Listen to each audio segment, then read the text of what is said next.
반갑습니다. 우리 아이올리그 구독자님들, 새해 축하드립니다. 원래는 소띠라고 이야기하죠. 소띠 중에서도 하얀 소랍니다. 저도 하얀 소를 본 적은 없습니다만, 누렁소를 본 적은 있습니다만, 원래는 소의 해라고 이야기합니다.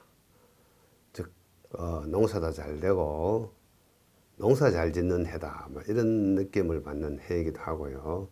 자, 우리 기술사 공부하시는 분들은 어떻습니까? 이 소의 해에 소처럼 우직하게 공부하셔가지고 모두들 기술사 합격하시기를 바랍니다. 자, 새해에는 모두들 백신이 곧 들어온다 그러니까 다들 백신을 맞으시고 코로나 없는 세상에서 마음껏 공부하시고 마음껏 학원을 다니시고 해서 꼭 합격하는 해가 되기를 기원합니다. 그래서 제가 새해 여러분들에게 선물을 하나 드려야 되는데 제가 뭐 특별하게 일일이 찾아뵙고 어떤 뭐 물건으로 선물을 해드릴 수는 없고요. 말 나온 김에 간단한 어떤 공부에 도움이 되는 어떤 내용을 가지고 여러분들에게 선물을 하나 드리려고 합니다. 공부를 하시다 보면은 우리가 이런 어떤 단어라든가 용어가 아리까리한 경우가 상당히 많죠. 이를테면은 전단응력과 전단강도 헷갈리죠. 전단응력과 전단강도. 우리가 토합 이런 이야기를 하는데 토합이 뭔지 이런 것도 헷갈릴 수도 있고 그 다음에 전단강도를 공부하시고 우리가 연역집안 등을 공부하시다 보면은 간극수합, 그 다음에 과잉간극수합 이런 말도 나오고요. 또 어떻습니까? 응력을 이야기할 때 전응력과 유형력 이런 말도 나오고 뭔데 궁금하신 내용들이죠. 자, 그런 거 모르고 가면 어떻습니까? 뒷골을 땡기죠. 찜찜하죠. 자, 그래서 오늘 새해 벽두입니다. 2021년 1월 1일 제가 이 카메라 앞에 서서 여러분들에게 선물 하나 드리려고 합니다. 어떤 선물인가 하면은 여러분들 공부하시면서 간극수합 이야기도 나오고 과잉간극수합 이야기도 나옵니다. 그래서 오늘은 간극수합과 과잉간극수합을 여러분들이 구분하실 수 있도록 제가 간단하게 한번 설명을 드려보고자 합니다. 자, 지금 보시는 이 자료들이 흙의 간극수합에 대한 이야기고 그 다음에 흙의 연직응력 중에서도 전응력이 뭔지 유형력이 뭔지. 그래서 우리가 전응력과 유형력을 설명하는 그림은 다양한 것들이 있는데 오늘은 조금 토질역학적으로 여러분들이 뭐 공식이 나오고 기호가 나오니까 조금 거부감이 생길 수도 있는데 그렇지만은 이러한 내용을 가지고 한번 제가 명쾌하게 여러분들에게 한번 구분을 해 드리고자 합니다.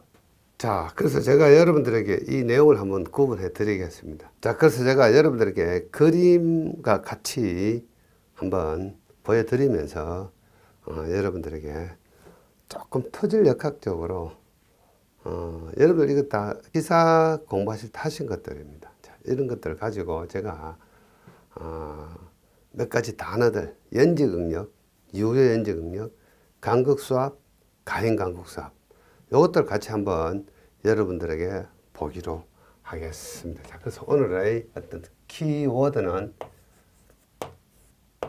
연직응력.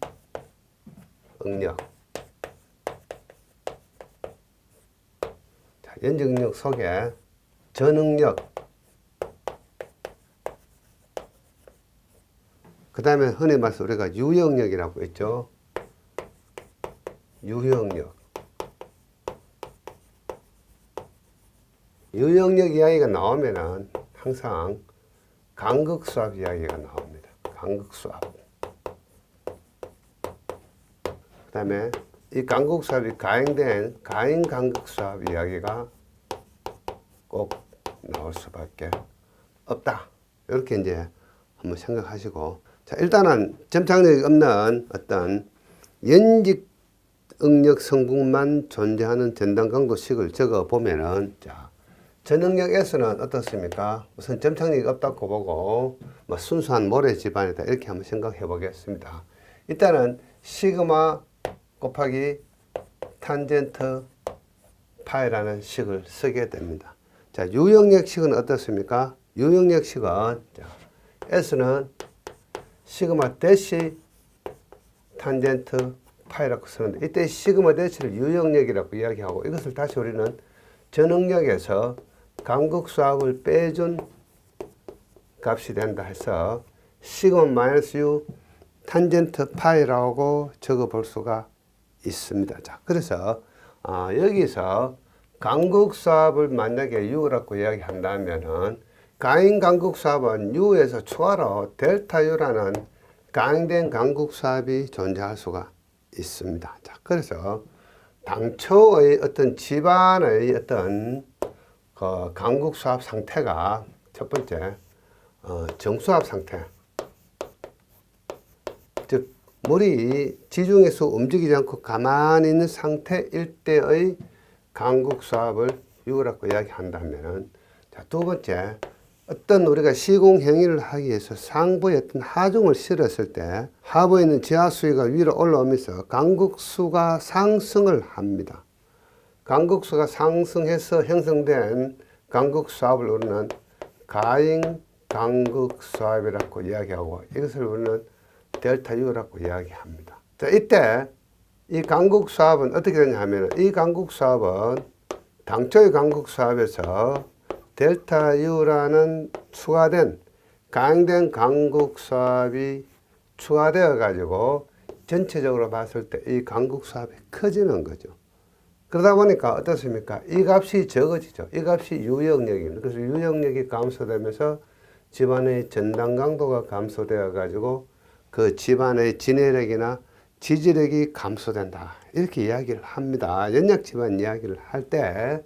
자, 그래서 자, 우리가 어떤 집안이 있는데 이 부분에 지하수가 이렇게 존재를 합니다. 그때 임의의 어떤 지점, 이것을 우리는 A 지점이라고 이야기하면은, 자, 이 A 지점의 간극수압은, 자, 여기서 피에조메트를 이렇게 꽂아가지고 측정을 했다면은 이 지하수하고 같은 높이로 존재를 할 겁니다. 정수압 상태일 때. 자, 그런데 우리가 또 시공 행위를 하기 위해서 여기에다가 이런 어떤 하중을 실었습니다. 이 하중을 우리는 상제하중이다 이렇게 이야기합니다. 상제하중이다. 상제하중이 실리면은 이 하부에 있는 지하수가 상승을 하죠. 그것은 뭔가 하면은 이 흙의 입자가 압축이 되면서 지하수가 위로 이렇게 상승을 하게 된다. 자, 그래서 상승한 만큼 이 피에조메타에서 압력을 측정을 해보면, 수도를 측정해 보면 이 정도만큼 추가로 발생을 할 수가 있습니다. 자, 그래서 당초의 간극수압이 여기까지가 만약에 H1이라면은 H1에다가 물의 밀도 감마 W 곱해주면 이게 간극수압 U가 되는 거죠. U가 되고, 자, 이렇게 해서 상제하중 실렸을 때 이만큼 추가로 델타 H만큼 추가로 수도가 작용을 한데, 여기다가 감마 W 곱하면은 어떻습니까? 델타 U라는 추가되는 간극수압이 발생을 합니다. 이것을 우리는 가행된 간극수압이라고 해서 가행 간극수압이다 이렇게 이야기합니다. 이 상제하중이라는 이야기는 우리가 어떤 시공행위를 이야기하는 거죠. 자, 시공행위를 이야기하고 있다.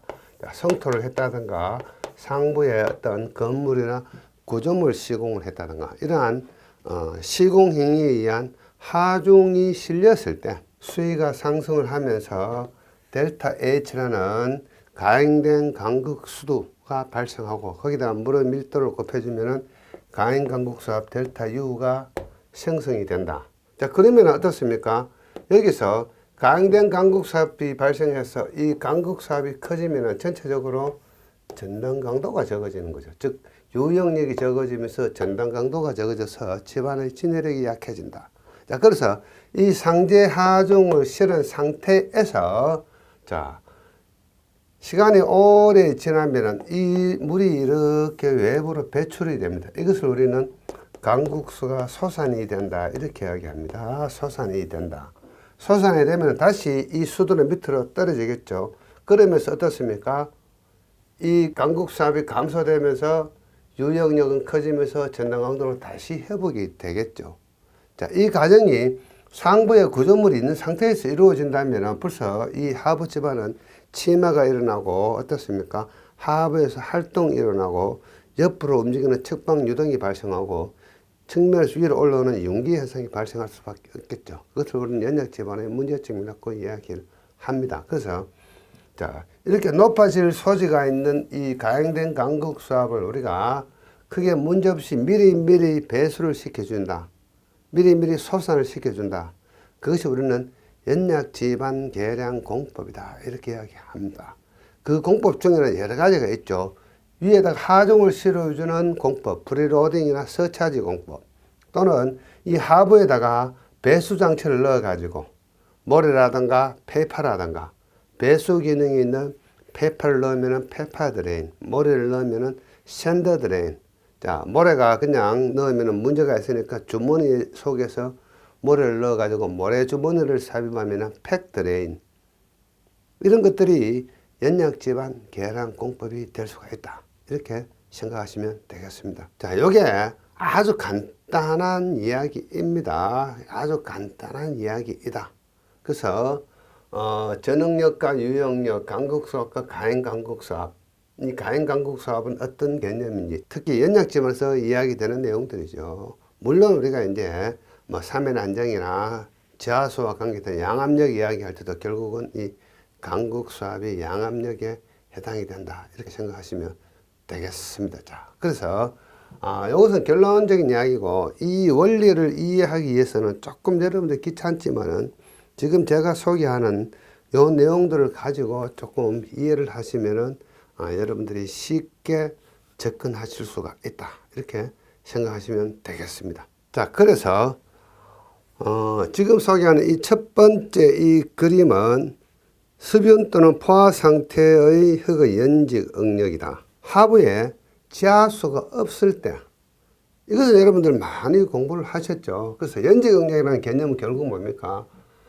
상부에서 중력 방향으로 하부로 내려 누르는 흙의 압력이 연직 응력이다. 이렇게 생각하시면 되겠습니다. 자, 그래서 이런 집안이 있는데 그냥 단순하게 임의의 점, 이 A점의 수직 방향, 연직 방향의 응력이 얼마였냐. 이것은 여러분 다 알고 계시죠. 그래서 이 흙의 밀도가 감마 T라면은, 자, 이 응력의 분포는 삼각형 분포를 갖죠. 그때 요 마지막 요 힘의 크기, 그때 이 높이가 우리가 이를테면은 뭐 Z1이 되었던 뭐 H1이 되었던 Z1으로 표현하기도 합니다. 그래서 Z1이 되었다 또는 Z가 되었다 그러면 요 힘의 크기는 어떻습니까? 시그마라고 표현하고 감마 T에서 흙의 밀도에다가 깊이를 곱해주면은 요 부분의 응력이 되겠죠. 이것을 우리는 연직 응력이다. 이렇게 이야기합니다.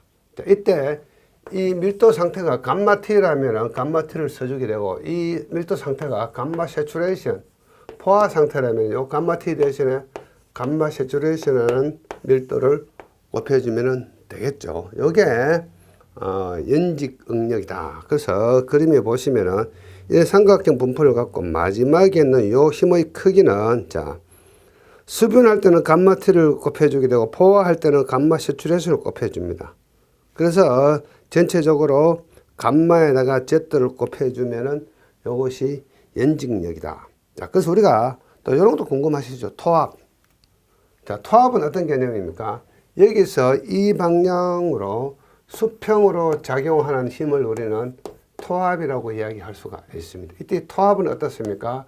이 연직력에다가 어떤 K 값을 곱해주는 거죠. 이게 개수입니다. 토압 개수, 정지 토압 개수, 그 다음에 수동 토압 개수, 주동 토압 개수, 이런 토압 개수를 곱해주겠죠. 이 토합계수 K는 어떻게 구하냐 하면은, 자, 1-U분의 U. 이런 식으로 해서 구합니다. 이때 U는 포화송비라고 이야기합니다. K는 1-U분의 U라는 값으로 구하게 된다. 여기까지는 우리가 모르셔도 될 것 같습니다. 자, 요게 연직응력과 토합 이야기까지 곁들여서 하는 이야기죠. 그래서 우리가 토합이라고 이야기하면은 이 연직 방향의 응력을 수평 방향의 응력, 즉 시그마 H로 환산해 준 값을 이야기하는 거죠. 이게 결국은 요 값이 되는 거죠. 요게 하나의 토합 개념입니다. 토합은 결국 뭔가 하면은 수평 방향으로 작용하는 힘을 토합이라고 이야기한다. 자, 그래서 이 수평력을 한마디로 토합이라고 이야기하더라. 요거 여러분들 기억을 하시면 되겠습니다. 자, 그럼 여러분들 이 연직 응력은 이해가 되셨고, 자, 흙의 상태가 항상 감마티라든가 감마 세츄레이션 상태만 되어 있는 것이 아니고 이 흙이 하부에 어떤 지하 수위가 있더라. 요거 한번 가정을 해볼 필요가 있겠죠. 자, 그러면은 지하수가 있을 때 두 번째 그림입니다. 두 번째 그림 보시면은 수중 상태 강극수압 존재하는 흙의 연직 응력, 하부에 지하수가 존재할 때, 지하수가 존재한다. 한번 그려보겠습니다. 자, 이런 집안 밑에 어떤 임의점 A가 있는데 여기에 이런 지하수가 존재하더라. 이런 뜻이 되겠죠. 그때 이 A점의 수직 방향, 연직 방향의 응력 시그마를 구해보자. 이런 뜻이 되는 겁니다. 시그마를 구해보자. 자, 그래서 이때 요 깊이를 Z1, 여기서 여기까지 깊이를 Z2라고 이야기하고, 자, 이렇게 되면 어떻습니까?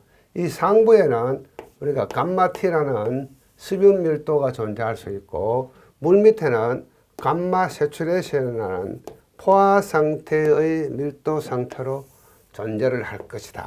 이런 뜻이 되겠습니다. 그래서 이때 이 시그마 연직력을 한번 구해보자는 생각을 해보는 거죠. 그래서 이 연직력은 이렇게 분포를 하는 겁니다. 여기서 제동 깊이만큼 이렇게 분포를 하죠. 자, 그럼 이 크기가 얼마죠? 이 크기가 Z1하고 감마 T 값이죠. 그래서 감마 T에다가 곱하기 Z1을 곱해주는 겁니다. 결국은 이 정도 크기가 어떻습니까?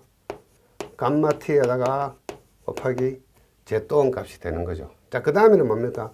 감마 세츄레이션 상태.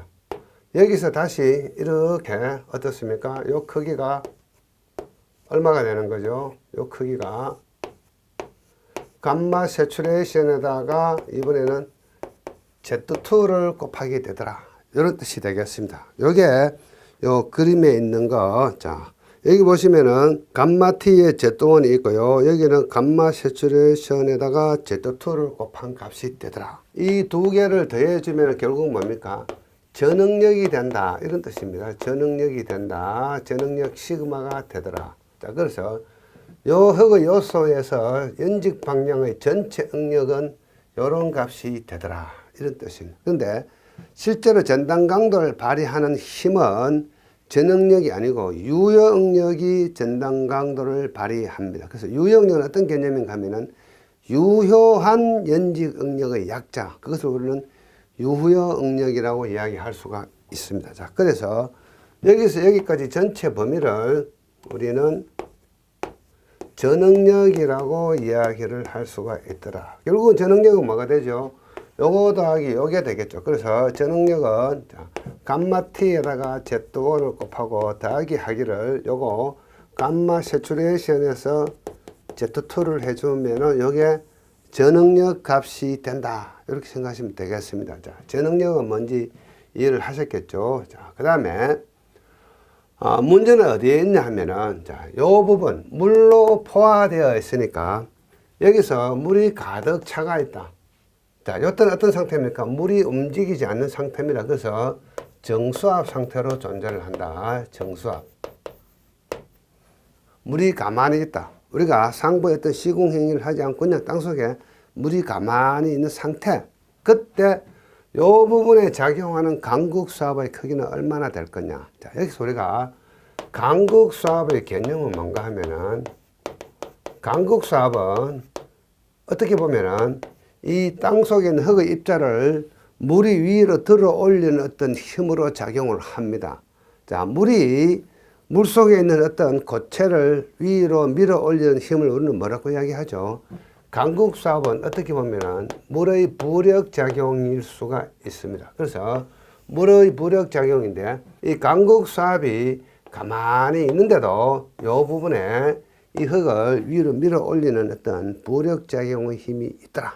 이게 강국수압입니다. 그래서 이 강국수압의 크기는 이 지하수의 높이에다가 이 부분의 물의 단위 중량을 곱해주면 되는 겁니다. 그래서 강국수압은 결국은 어떤 건가 하면은, 자, U는, 자, 요 부분의 제또원 깊이에다가 이 속에 있는 물의 단위 중량이 작용하는데, 이것이 어디로 작용하느냐?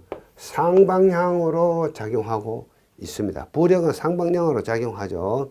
자, 이때 상방향으로 작용하는 이 강국수압을 우리는 플러스의 강국수압이다. 정의 강극수압이다. 이렇게 이야기합니다. 정의 강극수압. 자, 그래서 이 정의 강극수압이 작용하는데 이 정의 강극수압의 크기는 이 정도 크기만큼 될 것이다. 그래서 이게 얼마인가 하면은 U가 되고 Z1에다가 곱하기 감마 W 값이 될 것이다. 자, 그래서 이 정의 강극수압만큼 이 집안 속의 연적 응력이 상부로 작용하기 때문에 감소되는 겁니다.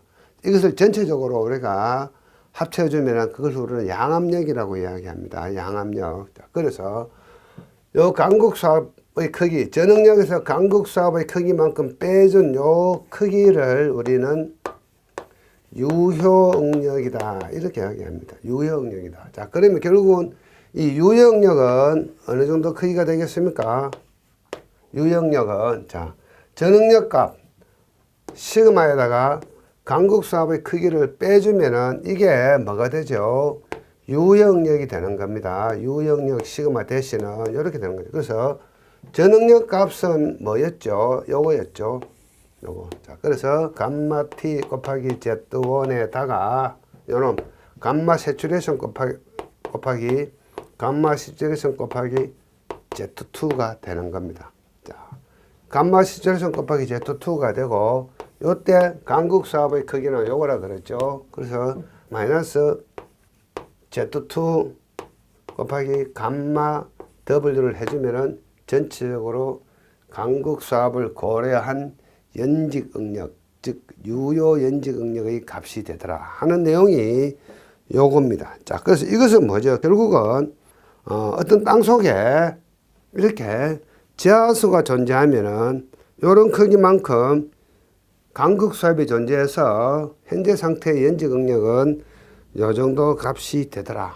요거죠. 근데 여기에서 이 상부의 어떤 시공행위를 하기 위해서 우리가 상제하중을 실어버리면은 여기서 뭐가 발생하냐 하면은 이 지하수가 여기 있다가 이만큼 이렇게 상승하면서 여기서 델타 H라는 추가적인 수도가 만들어지면서 이 추가 수도에다가 감마 W 곱해주면 델타 U라는 가행 강극수압이 만들어집니다. 그래서 여기서 추가로 델타 U라는 가행 강극수압이 빠지기 때문에 결국은 뭡니까?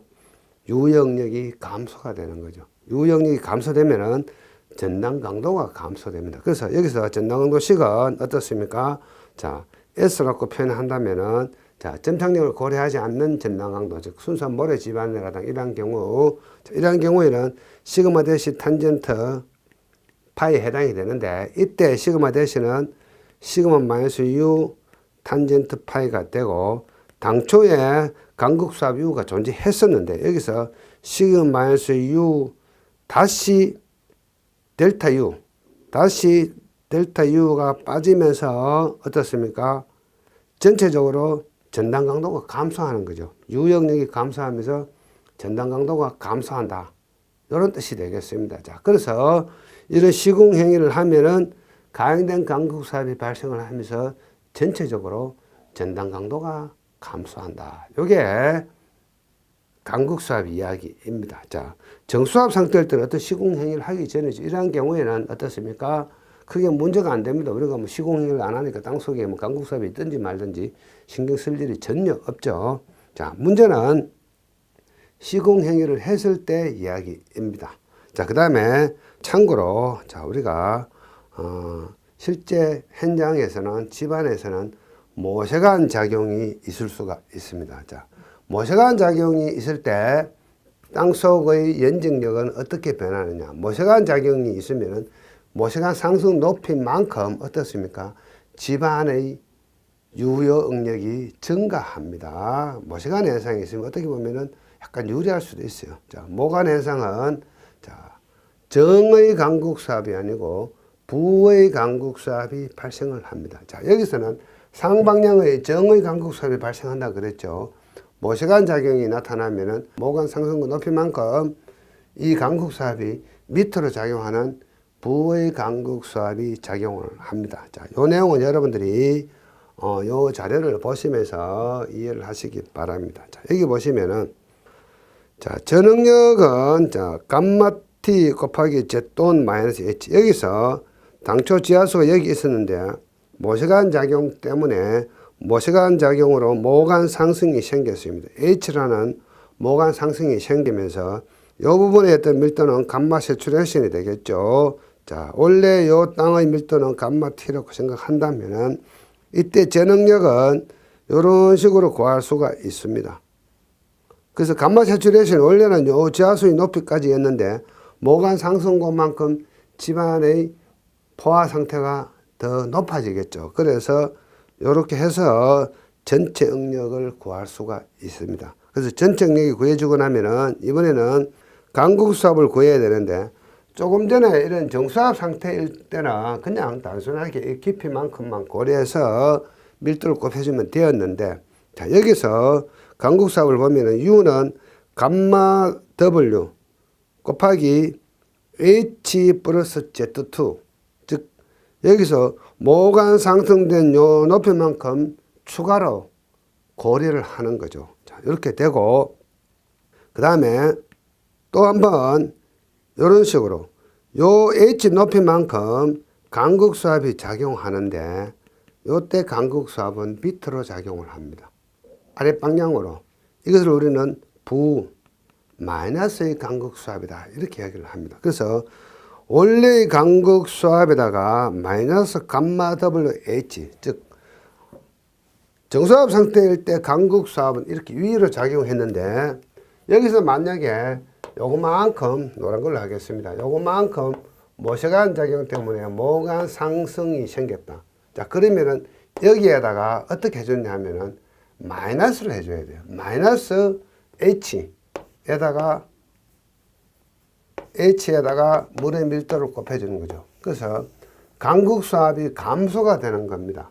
그러면 이 마이너스라는 개념은 아래 방향으로 작용하는 강국수압이기 때문에 부의 강국수압이다. 즉 마이너스의 강국수압이다 이렇게 이야기합니다. 그래서 모세관 작용이 있으면은 전체적으로 봤을 때 이 강국수압의 크기가 줄어들기 때문에 유효응력의 값은 커진다.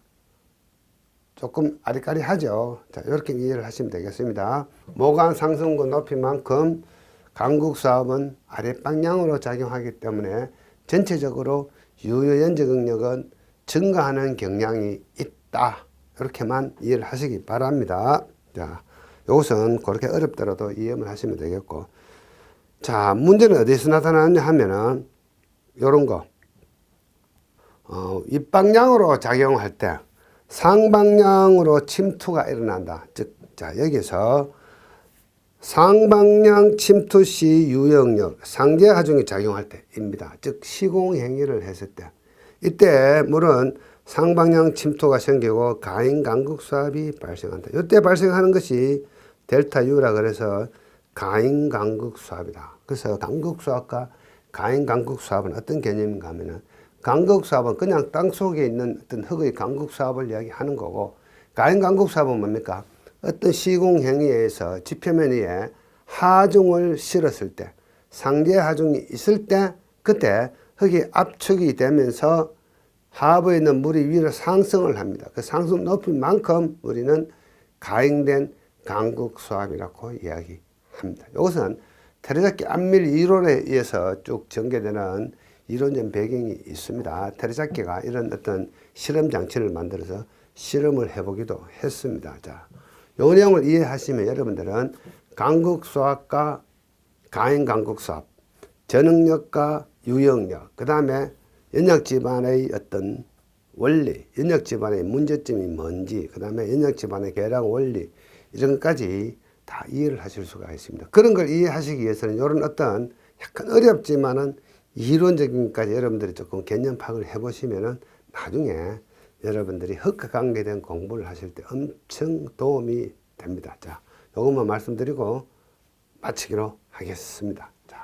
자, 마지막 소개하는 요 그림은 어떤 그림인가 하면은, 자, 요 그림은 이런 개념이 되겠습니다. 이렇게 집안이 있는데, 여기 저하수가 이렇게 존재를 합니다. 임의점 A점이 있다. 자, 그때, 자, 요 부분의 높이는 Z1이고, 요 부분의 높이는 Z2다. 이렇게 한번 생각을 해 보겠습니다. 자, 그러면은 이때 이 흙의 밀도는 감마 T가 될 것이고, 이때 이 흙의 밀도는 감마 세츄레이션이 될 것이다. 자, 이때 여기에 작용하는 연직력하고 유형력, 유효연직력을 계산을 해보는 그런 개념이 되겠습니다. 자, 그렇게 하다 보면은 어떻습니까? 앞에서 정수압 상태일 때는 상관이 없었는데 물이 쌍방향으로 침투를 한다. 그 이야기는 뭔가 하면은 여기에 어떤 하중을 실었다. 즉 상제 하중을 실었을 경우에 하부에서 흙이 압축이 되면서 지하수가 위로 상승을 합니다. 즉 간극수가 위로 상승을 합니다. 자, 그래서 당초였던 이 지하수가 있었는데 이 지하수가 이만큼 이렇게 상승을 하더라, 이런 뜻이 되겠습니다. 그래서 만약에 여기에 어떤 간극수압 측정을 했다면은, 자, 당초의 어떤 간극수의 높이는 요만큼이었는데 상제하중을 싣고 나니까 이때 수도가 이만큼 증가했더라, 이런 뜻이 되겠습니다. 자, 그래서 요것만큼을 우리는 어떻습니까? 증가한 수도 델타 H라고 표현할 수가 있고, 이 델타 H에다가 감마 W 곱해주면 이게 증가된 간극수압 델타 U가 되고, 이것을 우리는 가행간극수압이라고 이야기를 합니다. 그래서 이 변화 과정을 이렇게 그림으로 그려보면은 어떻습니까? 자, 처음에 이 가행된 간극수압이 발생하기 전에, 자, 이 흙의 연직력은 어떻게 되냐면은 요만한 크기가 뭡니까? 요만한 크기가 감마 T에다가 Z1을 곱한 값이죠. 감마 T에다가 Z1을 곱한 값이고, 자, 그 다음에 여기서 추가로 이만한 크기가 뭡니까? 감마 세츄레이션에다가 Z2를 곱한 값이죠. 자, 그러면 이게 전체가 뭐죠? 이 전체가 시그마가 되고 저능력이 되겠죠. 저능력. 자, 그래서 이 저능력 값은 결국은 얼마가 됩니까? 요 더한 값이 되겠죠. 그래서 감마 T에다가 Z1 더하기 감마 세츄레이션에다가 Z2를 한 값이 되는 겁니다. 자, 그런데 이 정수압 상태일 때는 간극수압의 크기가 요만큼이었는데 이 델타 U라는 간극수압이 더 추가로 작용하니까 이렇게 되겠죠. 요만큼 델타 U가 추가로 작용했죠. 그래서 간극수압은 이 정도 크기만큼 유형력을 감소시키는 간극수압으로 작용할 겁니다. 그래서 이것을 우리는 이 크기를 U에다가 델타 U 한 값, 즉 현재 상태의 간극수압이 되는 거죠. 즉 가행 간극수압을 고려한 간극수압의 크기가 되더라, 이런 뜻이 되겠습니다. 자, 그래서 이 부분을 한번 구해보면은, 자, 원래의 간극수압의 크기는 얼마였습니까? 자, 여기서 원래의 간극수압의 크기는 감마 W에서 Z2를 곱한 값이었는데 어떻습니까? 추가로 요만큼이 작용을 했습니다. 그래서 추가되기를 감마 W하고 어떻습니까? 피조메트를 측정해 보니까 요만큼 수위가 상승되었더라 해서 델타 H를 곱한 값만큼 추가로 강국 수압이 커졌다. 그래서 이것을 우리는 과잉강극 수압이다 이렇게 이야기합니다. 과잉강극 수압이다. 자, 그렇게 봤을 때 어떻습니까? 정수압 상태일 때보다는 유역력이 요거만큼 더 많이 감소되었죠. 그래서 현재 유역력 값은 요게 되는 거죠. 요게 시그마 대시가 되는 겁니다. 그래서 최종적으로 우리가 유역력 시그마 대시를 구해보면은 시그마 마이너스 U이기 때문에 이때 시그마는 요 값이었죠. 요 값에다가 뭘 빼줍니까? 이 값을 빼줘야 되겠죠. 그래서 이것만큼 더 증가가 되었으니까 전체적으로 봤을 때는 어떻습니까? 이 U 값이 더 커졌죠. 상대 하중이 없을 때보다도. 그래서 전체적으로 봤을 때는 시그마 대시가 감소되면서 어떻습니까? 전단 강도가 감소돼서 집안은 더 연약해질 수 있는 상황이 발생을 하는 거죠. 압밀이 완전히 완료되었다. 완료되고 나면은 어떻습니까?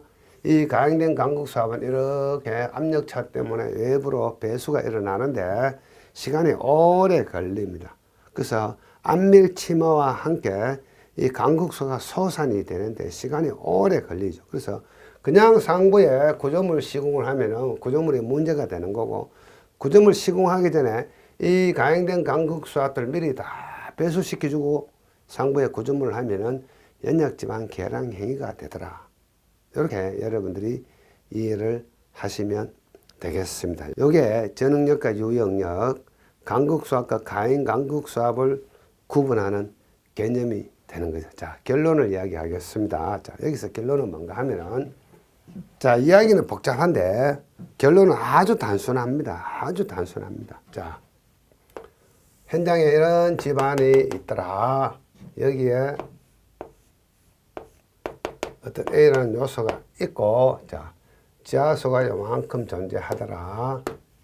그때 피에조메터로 압력 측정을 해보니까, 강극수압을 측정해 보니까 요만큼 높이가 되어 있더라. 이때는 어떻습니까? 원래 집안, 정수압 상태의 바닥의 원집안이죠. 원집안. 이것은 뭡니까? 우리가 일상적으로 만나는 땅을 이야기하는 거죠. 어떤 뭐 도로를 한다든가 어떤 시공 행위를 전혀 하지 않고 있습니다. 자, 근데 여기다가 상부에다가 상제 하중을 실었다. 그래서 상부에 상제 하중을 실었다. 이야기는 뭡니까? 상부에 하중을 가했다. 이야기는 시공을 했다. 이때 시공은 뭐가 되겠습니까? 뭐 성토가 될 수도 있고 도로 성토. 그 다음에 뭡니까? 우리가 연역지방 계량 공법 중에서 뭐 프리로딩이라든가 서차지 공법이 될 수도 있고, 자, 그 다음에 이게 구조물이 될 수도 있습니다. 이 구조물들은 뭐죠? 교대라든가 옹백이라든가 뭐 박사라든가 이런 것들을 이야기하는 것이 되겠죠. 자, 그래서 이런 상제 하중을 실으면은 이 지하수가 이렇게 상승을 하죠. 상승하면서 이만큼 높아지는 겁니다. 그래서 이 높아지는 높이를 우리는 델타 H라고 이야기하고, 수도가 높아졌죠. 여기다가 물의 밀도 감마 W 곱해주면 델타 U라는 가행된 강국 수압이 발생을 한다. 자, 여기서 그러면은 첫 번째, 정수압 상태일 때의 전단 강도 식을 적어보면은 S는 뭐 전착력까지 고려해서 C 플러스 시그마 마이너스 U 탄젠트 파이라고 적을 수가 있습니다.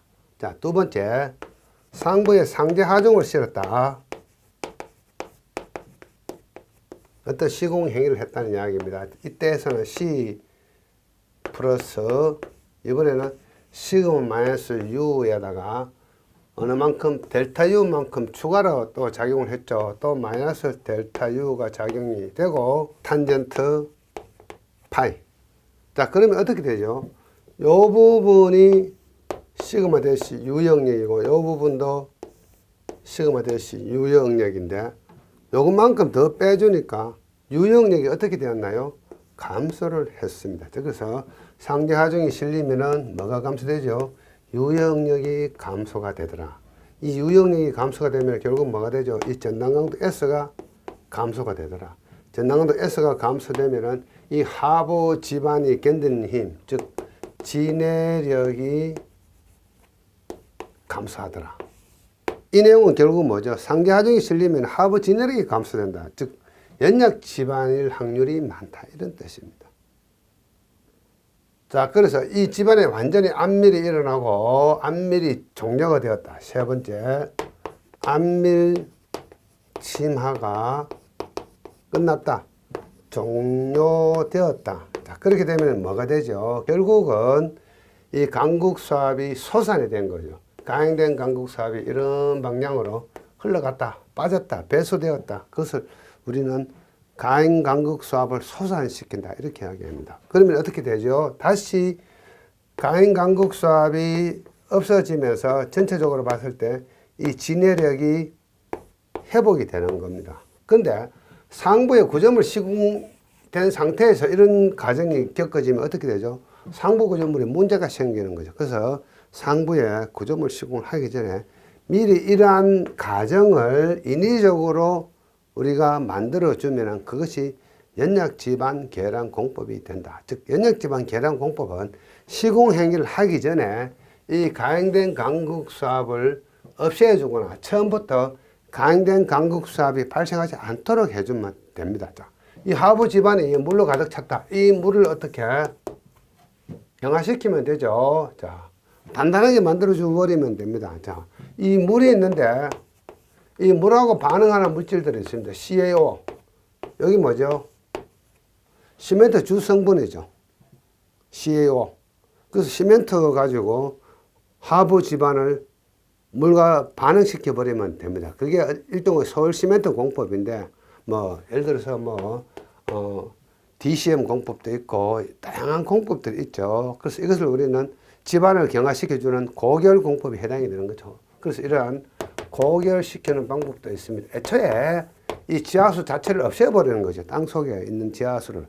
아니면은 이 물을 밖으로 배제시켜주는 방법들. 이런 다양한 방법들을 쓰면은 연약 지반이 개량이 되는 거죠. 그리고 나서 상부의 구조물 시공을 하면 됩니다. 그래서 정수압 상태일 때, 상계하중 실렸을 때, 자, 안밀침하고 완전히 끝났을 때, 이 과정을 여러분들이 간단하게만 생각하면은 흙과 관계된 어떤 내용을 잘 이해하실 수가 있습니다. 특히 연약 지반을 이해하시기 위해서는 필히 저능력, 유영력, 간극수압, 가행간극수압에 대한 어떤 용어 개념에 대해서 확실히 여러분들이 깨고 있어야 연약 지반 이야기를 이해하실 수가 있습니다. 자, 제가 새해 들어서 여러분들에게 드릴 건 없고 이런 어떤 간단한 어떤 공부할 수 있는 정보를 여러분들에게 새해 선물로 드리고자 합니다. 오늘 2021년도 1월 1일입니다. 자, 제가 드린 이 정보가 여러분들이 2021년도 합격하시는데 한 톨이라도 어떤 미랄이 되었으면 좋겠습니다. 하나의 씨앗이 되었으면 좋겠습니다. 이것으로 해서 여러분들이 이 개념을 이해를 하셔가지고 토공 전반에 대해 가지고 이해를 하신다면은 여러분들이 공부하시는데 많은 도움이 될 거라고 믿습니다. 자, 감사합니다. 자, 새해 복 많이 받으십시오. 해피 뉴 이어입니다. 자, 건강하시고요.